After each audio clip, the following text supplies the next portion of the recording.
다이빙 선수였다가 다이빙을 하면서 그만 이 보드입니까? 띵판에 허리를 다쳐서 이 전신 불수가 된 한 여성이 있습니다. 이를 제외하고는 전혀 움직일 수 없는 그런 여성이에요. 사진이 너무 빨리 나왔는데 혹시 아는가 제가 여쭤보려고 했는데 아시나요 이분? 저니 에릭슨 타다라는 여성입니다. 굉장히 어렸을 때 이뻤을 것 같죠.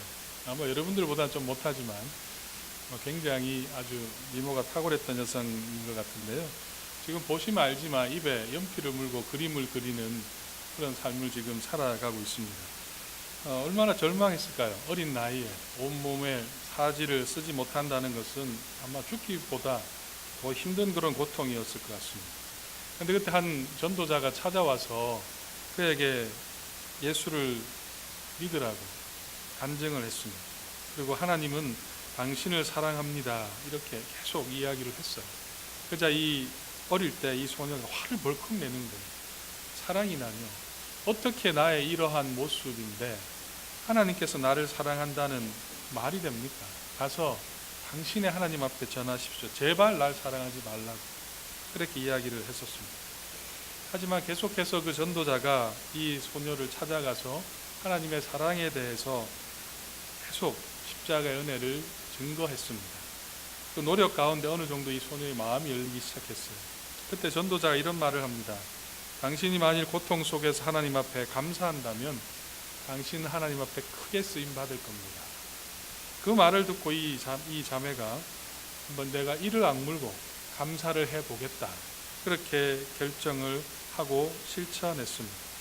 그러자 조금 지나서 그 마음에 저주스러웠던 자신에 대한 마음이 사라지고 이 마음이 평안해지기 시작했답니다. 그리고 내가 지금 이 몸으로 무엇을 할 수 있을까 생각을 하고 자기가 움직일 수 있는 유일한 입을 가지고 그림을 그리기 시작했어요. 그래서 지금 보시는 그런 모습들이 나타나고 있는데요. 그리고 그 그림에다가는 항상 이니셜을 썼습니다. PTL. 무슨 약자일까요? PTL. 자신의 이름은 아니잖아요. Johnny, J가 들어가야 되는데 PTL, Praise the Lord. 하나님을 찬양합니다. 그와 같은 그림마다 그렇게 넣었다고 합니다. 그런데 우연히 이 그림을 그렸다는 것을, 이 몸을 가지고 그렸다는 것을 이 자매가 사용했던 붓의 회사가 그것을 알게 됐어요. 그리고 이 자매를 광고 모델로 사용하기 시작했고, 그리고 이 그림을 넣는 그 광고에 항상 PTL, 크리스찬 회사가 아닌데도 그와 같은 일을 했다고 합니다. 지금은 이 저니 에릭슨 타다, 다음 사진 한번 보여주시면 이런 몸을, 참 이 표정이 평안해 보이지 않습니까? 이런 몸으로 지금은 많은 강연들을 하고 있고요. 또 조니와 친구들이라는 그 단체를 만들어서 또 책도 많이 써서 희망노트 같은 책을 통해서 힘들고 어려운 자들에게 지금 희망을 전하는 사람이 되었습니다. 불구가 된 그녀의 상황은 사고 전과 지금 전혀 다른 게 없는 거예요. 자신의 생각의 변화, 불평에서 감사로 눈을 돌리자 놀라운 삶의 변화가 찾아왔던 것을 우리는 이 여인의 그 모습을 통해서 확인하게 됩니다. 여러분들은 지금 감사와 불평 어느 쪽에 서 있습니까? 잠시 방향을 교회로 돌려보겠습니다. 지금 여러분들에게는 교회는 어떻게 다가오고 있습니까? 교회를 볼 때 감사가 많고 아니면 불평, 불만, 문제가 많습니다. 지금까지 교회 생활을 해왔다면 제가 한 가지 확신하는 것은 여러분이 처음 교회를 나갔을 때를 한번 생각해 보세요. 이 교회가 아니라 여러분이 처음 예수를 믿고 교회를 다녔을 때 그때 여러분의 마음에 어떤 마음이 있었습니까? 정말 교회에 대해서 감사하지 않았습니다. 누군가의 소개로 또 이민을 와서 교회를 첫 발을 내딛는 순간 정말 좋은 교회라고 생각하지 않았습니다. 저도 2005년도에 미국을 와서 2007년도에 처음 사역을 했습니다. 그때 너무너무 좋았어요. 집사람하고 같이 그 교회를 가서 정말 기뻤습니다. 그와 같은 마음, 처음이라는 것이 아마 우리에게 그런 마음을 주는 것 같아요. 목사님의 설교도 좋고 점심도 맛있고 사람들은 또 얼마나 친절합니까?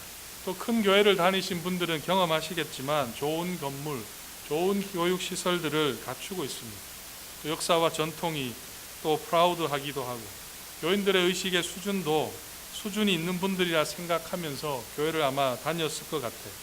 그런데 교회를 다닌 시간들이 점점 길어지면 여러분의 마음에 찾아오는 마음은 계속해서 그 마음보다는 혹시나 그런 경험 없으세요? 머리가 아프다. 왜 내가 이런 교회를 다니고 있나? 이런 마음을 생각을 해본 적은 없습니까? 제가 어느 한인교회 장로님의 고백을 다른 목사님 통해서 들은 적이 있습니다. 이분이 교회를 출석하면서 처음 하나님의 은혜에 대해서 너무너무 좋았답니다. 주 6일을 일을 하고 아침부터 저녁까지 일을 하고도 주일 아침 일찍 교회에 몇 시에 갔냐면 새벽 6시에 교회를 갔대요. 6시에 가서 교회 청소도 하고 또 교회 점심 식사를 잘 할 수 있도록 테이블을 정리하고 의자를 정리하고 참 열심히 했답니다. 그래도 그렇게 즐거웠다는 거예요. 그래서 교회에서 인정도 받고 또 교인들의 인정을 받아서 장로가 되었습니다. 중책을 맡은 거죠. 그리고 쟁쟁한 선배 장로님들이 계신 당회를 들어갑니다. 그때 은퇴하신 한 장로님이 이렇게 이야기했답니다. 3년 동안은 아무 말도 하지 마라. 그 말을 딱 들었대요. 그래서 들어가서 밖에서 보는 그 당회의 그 모습과 들어가서 정말 이제는 내가 교회의 중책을 맡았으니까 뭔가 다르지 않을까. 장로님들과 함께하면 더 내 믿음이 자라지 않을까. 그런 마음을 가지고 열 몇 분과 장로님들과 함께 당회를 시작했습니다. 그런데 그분이 시간이 지날수록 목사의 단점이 보이고 존경했던 장로님들의 그 단점이 보이기 시작합니다. 교회의 불합리한 결정들을 보면서 나중에는 내가 왜 교회를 가야 되나 이런 고민을 하게 되었다는 이야기를, 그래서 장로가 된 것이 너무너무 후회스럽다 그런 말을 한 것을 제가 간접적으로 들었습니다. 이런 모습은 교회 중직자들에게만 해당이 되는 것 같지는 않습니다. 제가 여러분들한테 몇 번 말씀드렸지만 저는 이민교회에서 새가족 사역을 처음부터 제가 이 교회 오기 전까지 사역을 했습니다. 새가족들을 제가 이렇게 보면 패턴이 있는 것을 제가 보게 돼요. 처음에는 교회가 너무 좋고 목사도 저하고는 상관이 없지만 너무 좋고 그래서 여러 가지 열심히 합니다. 모임도 열심히 참여하고 새가족반에 와서 하나님 말씀도 같이 나누기도 합니다. 참 열심히 해요. 그런데 어느 순간부터 점점 참여율이 떨어집니다. 제가 새가족반을 수료를 해도 저하고 관계가 있기 때문에 제가 계속 연락을 하죠. 그러면 한 3년쯤 지나면 하는 말씀들이 이런 말이에요. 이제는 좀 다른 사정이 자꾸 생겼다고 그런 이야기를 해요. 그리고 계속해서 제가 만나서 권유를 하면 이제는 떠나야 될 이유를 3년이 지나면 하게 되는 겁니다. 교회도 마음에 들지 않고 목사도 싫고 설교도 똑같은 패턴에 지루하고 그래서 교회를 떠나야겠다고 하죠. 그 현상을 보면 제가 만든 이론이 하나 있습니다. 새가족 3년 위기론이다. 3년 위기론이다. 제가 이거 실제로 눈으로 확인한 거예요. 왜 시간이 지나면 사람들의 마음에는 그와 같은 마음이 들까? 사실 그것은 교회적인 제안에서 그렇지만 일반적으로 모든 사람들이 경험하는 바가 있습니다. 가장 흔한 예를 한번 들어볼까요? 여러분들 배우자와 결혼할 때, 지금 옆에 있는 남편, 아내와 결혼할 때 집안의 반대를 무릅쓰고 결혼에 하려고 애를 쓰지 않았습니까? 여러분 그런 우스개가 있는데요. 여러분 웃어주셔야 돼요. 잘생긴 남자가 못생긴 여자와 결혼하면 뭐라고 하는지 아세요? 그 여자가 정말 돈이 많구나. 또 이 못생긴 남자와 못생긴 여자가 결혼하면 뭐라고 하는지 아세요? 정말 사랑하는구나. 네, 조금 더 웃음이 나와야 되는데 여러분 정말 좋아서 결혼하지 않았습니까? 정말 이 사람 아니면 내가 안 되겠다. 모든 것을 내가 걸어서라도 결혼해야 되겠다. 그런 생각을 하지 않았습니까? 그런데 3년쯤 지나면 어떤 마음이 드시나요? 요즘은 3년 갈 것도 없는 것 같아요. 신혼여행 갔다 오면서 그냥 끝나는 가정들도 참 많은데 고민하죠. 내가 결혼 잘못한 것 같다. 저도 고민 많이 했습니다. 내가 정말 목사가 아니면 저도 참 고민, 내가 예수를 안 믿었다면 살아보세요. 그런 고민 안 하게 되는데, 아마 남성들은 아마 다들 괜찮을 것 같아요. 제가 아는 바로는 이 중에 있는 많은 여성들 제가 물어보진 않았지만, 다시 내가 태어난다면 지금의 남편과 결혼하겠다고 과감하게 말할 수 있는 분 한번 아멘이라고 해보십시오. 옆에 앉아 계시니까 지금 그렇게 이야기를 하시는데 가슴에 손을 얹고, 아마 우리 집사람이 설교 안 들은 게 천만다행이지 이게 사실이 현실입니다. 사람들은 조금만 지나면 마치 새 운동화를 샀을 때는 얼마나 좋습니까? 그렇지만 그 운동화가 낡아지고 이제 익숙해지면 이제 그 운동화는 실증이 나는 겁니다. 그게 사람의 모습인 것 같아요. 그렇다면 이러한 모습이 자연스러운 것이라고 생각하고 우리가 여기며 살아가야 될까? 하나님께서 교회를 세우실 때, 연약한 성도들이 모인 이 교회를 만드실 때 우리의 이와 같은 쉽게 지루하고 감사하기보다는 불평을 잘하는 것을 모르고 만드셨을까요? 저는 정말 고민을 많이 했습니다. 이런 문제 가지고 참 심각하게 고민을 했어요. 왜 저분은 저렇게 열심히 교회를 섬기다가 어느 순간에, 물론 어느 순간 아니겠죠, 왜 저런 고민을 하나? 왜 새가족들은 열심과 그 교회를 사랑하는 마음이 저리도 빨리 식어버릴까? 여러분은 그 이유가 뭐라고 생각합니까? 무엇이라고 여러분은 추측하고 있습니다. 제가 그런 분들이 없기를 바라지만, 제가 이러한 말씀을 생각했던 이유는 이미 교회를 보면서 과거에 그와 같은 경험을 했던 분도 있고, 저는 정말 없기를 바라지만 그런 문제를 혹시 현재 고민하는 분도 있지 않을까? 또 앞으로 그런 문제로 고민하게 될 때가 찾아오지 않을까 하는 염려가 있기 때문입니다. 또 하나 제 마음에 가장 안타깝게 생각하는 점이 있다면, 그와 같은 과정을 몇 번 경험하게 되면 어떤 현상이 나타나는지 아세요? 교회는 다 똑같아. 그 교회나 이 교회나 교회는 다 똑같아. 그런 냉소적인 모습으로 바뀔까 하는 그 안타까움이 있다는 말입니다. 어떻게 이러한 모습들을 우리가 극복할 수 있을까요? 오늘 우리가 읽은 이 말씀에서 한번 돌아가 보겠습니다. 오늘 읽은 말씀은 사도 바울이 골로새 교회에 쓴 편지입니다. 골로새 교회를 한마디로 말씀을 드리면 신학적인, 윤리적인 문제 가운데 있었던 교회입니다. 아마 우리 교회는 그런 분들이 없지만 그 교회 속에는 천사를 숭배해야 되는 사람들이 있었어요. 또 교회 가운데에는 육은 악하다, 영만 선하다고 말했던 영지주의자들이 있어서 교회를 어지럽히기 시작했습니다. 육은 악하기 때문에 어떠한 삶이 나타나겠습니까? 철저한 금욕주의를 하는 거예요. 밥도 먹지 않고 철저하게 악하다고 생각하고 자기의 몸을 학대하는 사람들이 교회 가운데 나타나게 됐고, 우리가 옳다라고 주장하는 사람들이 교회 가운데 나타나기 시작했습니다. 그래서 교회가 굉장히 어지러웠던 것 같고 문제가 심각했던 것 같습니다. 왜냐하면 이 골로새 교회는 사도 바울이 세운 교회도 아니었어요. 그리고 지금 사도 바울이 여러분이 아시는 것처럼 감옥에 갇혀 있었습니다. 사형을 당하지 않은 것뿐이지, 그 당시에 감옥에서 산다는 것은 살아있는 사람보다 죽어나가는 사람이 더 많은 곳이었습니다. 내 몸 하나 지켜야 되는 곳이 감옥이었어요. 그곳에서 남들에게 신경 쓸 틈이 과연 얼마나 그 마음이 쓰였겠습니까?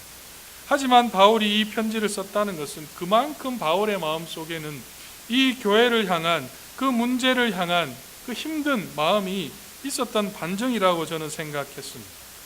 그 교회를 향해서 바울이 지금 오늘 읽었던 말씀 3절에 무엇이라고 말씀하고 있나요? 제가 다시 한번 말씀드리면, 내가 기도할 때마다 하나님께, 곧 우리 주 예수 그리스도의 아버지께 감사한다고 기록하고 있습니다. 저는 이 말씀이 한편으로 참 모순되어져 보인다고 생각했습니다.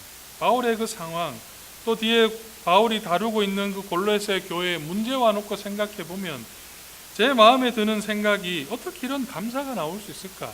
물론 몇 가지의 감사 이유를 쭉 설명하고 있어요. 4절부터 보면 모든 성도에 대한 사랑을 들었다고 4절은 말합니다. 지금 모든 성도들에 대한 그 사랑이 나타나고 있습니까? 싸우고 있는 거예요, 교회 가운데. 또 그리스도 예수 안에 너희 믿음이 자라가고 있는 것을, 복음을 들은 것을 기뻐한다, 감사한다고 그 이유를 4절부터 쭉 기록하고 있는데, 지금 나타나는 현상은 전혀 다른 모습이에요. 바울이 무엇을 통해서 감사하고 있다는 겁니까? 저는 그 부분을 가지고 좀 의문을 가지고 묵상해 보았습니다. 제가 바울이 감사할 수 있었던 것에 대해서 결론을 이렇게 내렸습니다. 바울은 교회를 보면서 문제로 본 것이 아니라, 문제라는 안경을 쓰고 그 교회를 본 것이 아니라, 바울은 그 교회를 보면서 감사의 안경을 쓰고 보는 겁니다. 감사의 눈으로 지금 그 교회를 보고 있는 거예요.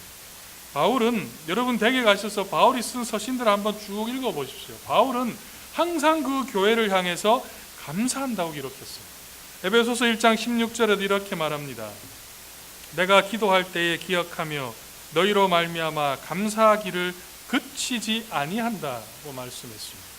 데살로니가전서 1장 2절에서도 너희 모두로 말미암아 내가 감사한다고 했고, 또 여러분 문제 있는 교회 대표적인 문제의 종합 세트를 갖고 있었던 고린도 교회를 향해서도 1장 4절에 보면 내가 너희 무리를 인하여, 중요한 단어 이 단어입니다. 항상 감사한다. 그냥 한번 감사하는 게 아니라 지금 고린도 교회에 문제가 얼마나 많습니까? 그런데 바울은 그들을 향해서 내가 너희를 보면서 항상 감사한다고 했습니다. 바울에게는 교회는 문제의 공동체가 아니었다는 겁니다. 바울에게는 기본적으로 교회라는 것은 감사의 공동체였다는 거예요. 감사의 눈으로 바울은 교회를 보기를 원했다는 말씀입니다. 사랑하는 성도 여러분, 여기서 바울과 우리의 차이는 어떤 걸까요? 우리와 바울의 차이는, 죄성을 가진 우리는 문제를 보면 그 문제를 가지고 모든 것을 평가하려고 하는 그 모습이 우리 안에 있다는 것. 그 전까지는 감사가 모든 것의 평가 기준이었습니다. 이래서 좋고 저래서 좋았습니다. 그런데 그 마음이 바뀌면서 내 마음에 불평이 생기기 시작하고 나서는 이래서 싫고 저래서 싫은 모습으로 되어져 간다는 겁니다. 그전에는 교회에서 풍성한 점심을 먹는 것이 좋았습니다. 어느 날 교회가 마음에 들지 않으면 마음에 드는 것이, 교회가 왜 이렇게 먹는데 낭비하냐, 이런 생각이 든다는 말이에요. 환경은 바뀐 것이 아닌데 내 기준이 바뀌었기 때문에 내 마음에 찾아오는 것이 감사보다는 불평이 많아진다는 말씀입니다. 지금 여러분들이 속한 믿음의 공동체를 평가의 기준이 어디에 있습니까? 일본에서 이 경영의 신이라고 불리는 이 마쓰시타 전기의 창립자 마쓰시카 고노스케가 이런 말을 했습니다. 감옥과 수도원의 공통점은 세상으로부터 고립되어 있다는 것이다. 차이가 있다면 불평을 하느냐 감사를 하는 것 뿐이다. 그리고 이렇게 덧붙였습니다. 불평은 인생 감옥을 만들고 감사는 인생 감탄을 만든다. 그럼 이 말이 어떤 의미겠습니까? 내가 서 있는 환경이 중요한 것이 아니라 내가 그 환경 속에서 어떻게 생각하느냐가 중요하다는 말이에요. 내가 어려운 환경이라고 하더라도 그 속에서 감사하고 기뻐하면 그 자리가, 내가 참 좋아하는 단어인데, 수도원과 같은 영성의 자리가 된다는 말씀. 내가 아무리 좋은 곳에 있다 할지라도 내가 불평하고 내가 원망하면 빨리 벗어나야 되는 감옥과 같은 감옥이 된다는 그런 의미입니다. 저는 여러분들에게 오늘 감사주의를 지난 시점에서 우리의 눈으로 여러분이 속한 그 공동체, 여러분의 가정, 여러분의 일터, 우리가 함께 다니는 이 교회를 감사의 공동체로 볼 수 있는 그 감사의 눈을 가지기를 참으로 소망합니다. 저는 이 글을 쓴 이 바울을 보면서 참 신비롭다고 생각했어요. 왜냐하면 바울은 감정적인 사람이 아닙니다. 바울은 굉장한 냉철한 사람이고 합리적인 사람이고 원리 원칙을 지키는 것이 목숨보다 소중하게 생각했던 사람. 사도행전 7장에 가보십시오. 스데반이 죽는 장면을 여러분 기억하실 겁니다. 아무리 죄인이라도 사람이 죽는 장면 앞에서는 사람은 시큰하게 보이는 겁니다. 지금 내 앞에서 사람이 죽어가는데 그 사람이 아무리 잘못했다 하더라도 불쌍한 마음이 드는 거예요. 그런데 사도행전 7장에 바울은 뭐라고 말씀하고 있습니까? 스데반이 죽는 것을 당연한 것으로 여겼다고 성경 기록합니다. 바울은 굉장히 합리적이었고 냉철했고 원리 원칙주의자였어요. 그렇다면 바울은 이런 문제 있는 교회도 어떻게 해야 됩니까? 원리 원칙으로 이야기를 해야 됩니다. 그렇게 해서는 안 된다. 너희가 왜 그렇게 하느냐? 원래는 이거고 원칙은 이건데 왜 벗어나느냐? 그들 향해서 강하게 이야기해야 되는 거예요. 근데 바울은 오늘 읽었던 말씀에 보면 변했죠. 내가 너희로 인하여 감사한다. 내가 너희로 인하여 기도할 때마다 감사합니다. 각 교회를 향해서 내가 너희로 인하여 감사한다. 왜 바울이 이렇게 변했을까? 저는 이것을 굉장히 의문스러웠어요. 무엇이 바울로 하여금 이렇게 변했을까? 그때 제 마음에 떠오르었던 말씀이 갈라디아서 2장 20절에 바울이 이런 고백하죠. 내가 그리스도와 함께 십자가에 못 박혔나니 그런즉 이제 내가 산 것이 아니요 오직 내 안에 그리스도께서 사신 것이라. 바울은 내 자신이 사라진 거예요. 내가 믿음의 시간이 길어질수록 나는 없어지고 누가 나타나는 겁니다. 그리스도가 내 삶 가운데, 내 모습 가운데 드러나기 시작합니다. 내 자신을 죽이려고 한 것이 아니라 바울은 그리스도가 내 안에 살아나는 것을 바울은 경험했습니다.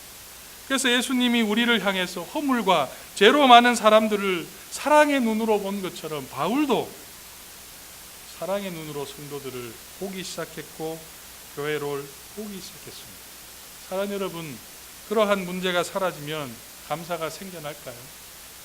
문제로 보는 분들은 계속해서 문제만 보이는 겁니다. 내 눈이 바뀌어요. 내 안에 그리스도가, 우리 안에 그리스도가 살아날 때 그리스도의 눈으로, 그리스도의 입으로, 그리스도의 마음으로 교회를 보고 세상을 보고 여러분의 자녀를 보고 여러분의 가정을 볼 때 그 속에서 우리는 감사할 수 있다는 거예요. 제가 내린 결론은 예수가 답이라는 거죠. 우리의 감사와 불평의 기준은 감사합시다가 아니라 예수를 믿어야 한다는 거예요. 예수를 믿을 때 우리 안에는 누구를 봐도 감사가 생길 수 있다는 거예요. 어떤 인디안 마을의 추장이 자신의 손자에게 이렇게 말했다고 합니다. 얘야, 우리의 마음에는 두 마리의 늑대가 싸우고 있단다. 한 마리는 악한 늑대로 그놈이 가진 것은, 놈이라는 표현 늑대입니다. 사람을 이야기하는 게, 그놈이 가진 것은 화, 질투, 슬픔, 후회, 불만, 탐욕, 거만, 너무 많네요. 자기 동정, 죄의식, 회한, 불평, 불만, 문제제기, 열등감, 거짓, 자만심, 우월감, 그리고 이기심이란다. 그것도 이야기했습니다. 우리의 마음에는 또 좋은 늑대도 있답니다. 그 늑대가 가진 것은 기쁨, 평안, 사랑, 소망, 인내, 평온, 겸손, 친절, 감사, 동정, 아량, 진실, 그리고 믿음이란다. 그래서 이 추장의 손자가 이렇게 묻습니다. 할아버지, 어떤 늑대가 이기나요? 추장이 아주 쉽게 대답했어요. 그야 내가 먹이를 주는 놈이 이기지. 무슨 말씀인지 이해하셨습니까? 내가 먹이를 주는 놈이 이기지. 문제를 보면 계속해서 문제가 보이는 거예요. 우리는 그 속에서 감사를 찾아야 합니다. 지금 여러분들은 어느 쪽의 무기를 주고 있습니다. 제가 이 설교를 준비하면서 날씨 때문에 그런지 굉장히 힘들었습니다. 오늘 아침까지 이 설교를 해야 되는가, 오늘 아침까지 이 말씀을 전해야 되는가, 굉장한 부담이 제 안에 있었습니다. 왜냐하면 제 안에 불평이 많았어요. 제 안에 불만이 참 많았습니다. 혹시 여러분에게 그렇게 보였다면 정말 죄송합니다. 이런 말을 전하는 내가 용납이 되지 않았어요. 내 스스로 내가 왜 이런가 고민하고 그래서 제 설교의 결론은 정말 죄송합니다. 여러분들도 감사로 여러분의 마음에 먹이를 주십시다. 그람을 통해서 우리 모든 믿음의 공동체가 감사가 살아나요. 서로를 볼 때 사랑의 눈으로 볼 수 있는 그런 공동체가 될 수 있기를 주의 이름으로 부탁드립니다. 기도하겠습니다. 사랑의 아버지 하나님, 오늘도 우리가 함께 주의 말씀을 상고해 보았습니다. 하나님, 우리의 마음 속에는 감사보다는 변하지 않는 환경 때문에 불평하고 원망의 마음이 참 많이 찾아옵니다. 한때는 이래서 좋았고 저래서 참 기뻤는데 이제는 그것조차도 감사의 제목이 되기보다는 불평의 제목이 되고 원망의 제목이 되고 불만의 제목이 되어져 가는 우리의 연약한 모습을 주님 앞에 내어놓습니다. 주님, 내 자녀를 향해서 감사의 눈으로 보지 못했고 불평했고 원망했고 내 남편, 내 아내를 향해서도 왜 내 마음 같지 않은지 불평했고 원망했고 교회를 보면서도 왜 이렇게 하지 않나 불평했고 원망했습니다. 주님, 이러한 연약함에도 불구하고 주께서는 불평하신다면 우리를 보면서 수만 가지도 더 찾아내실 텐데 그 모든 것들을 주의 보혈의 공로로 다 덮어주셨습니다. 그 은혜를 아는 우리가 하나님, 감히 어떻게 우리 입을 통해서 이것이 잘못되었다, 내 아이를 향해서, 내 가정을 향해서, 내 일터를 보면서 원망할 수가 있겠습니까? 주님, 저희들을 불쌍히 여겨주시고 우리의 마음 속에 그리스도가, 내가 아니라 그리스도가 살아나게 하시고 그리스도의 그 십자가의 은혜로 내 마음과 생각을 온전히 인도해 주셔서 이제는 내가 사는 것이 아니라 그리스도가 내 안에 살아갈 수 있도록 주여 도와 주옵소서. 예수님의 이름으로 기도하옵나이다.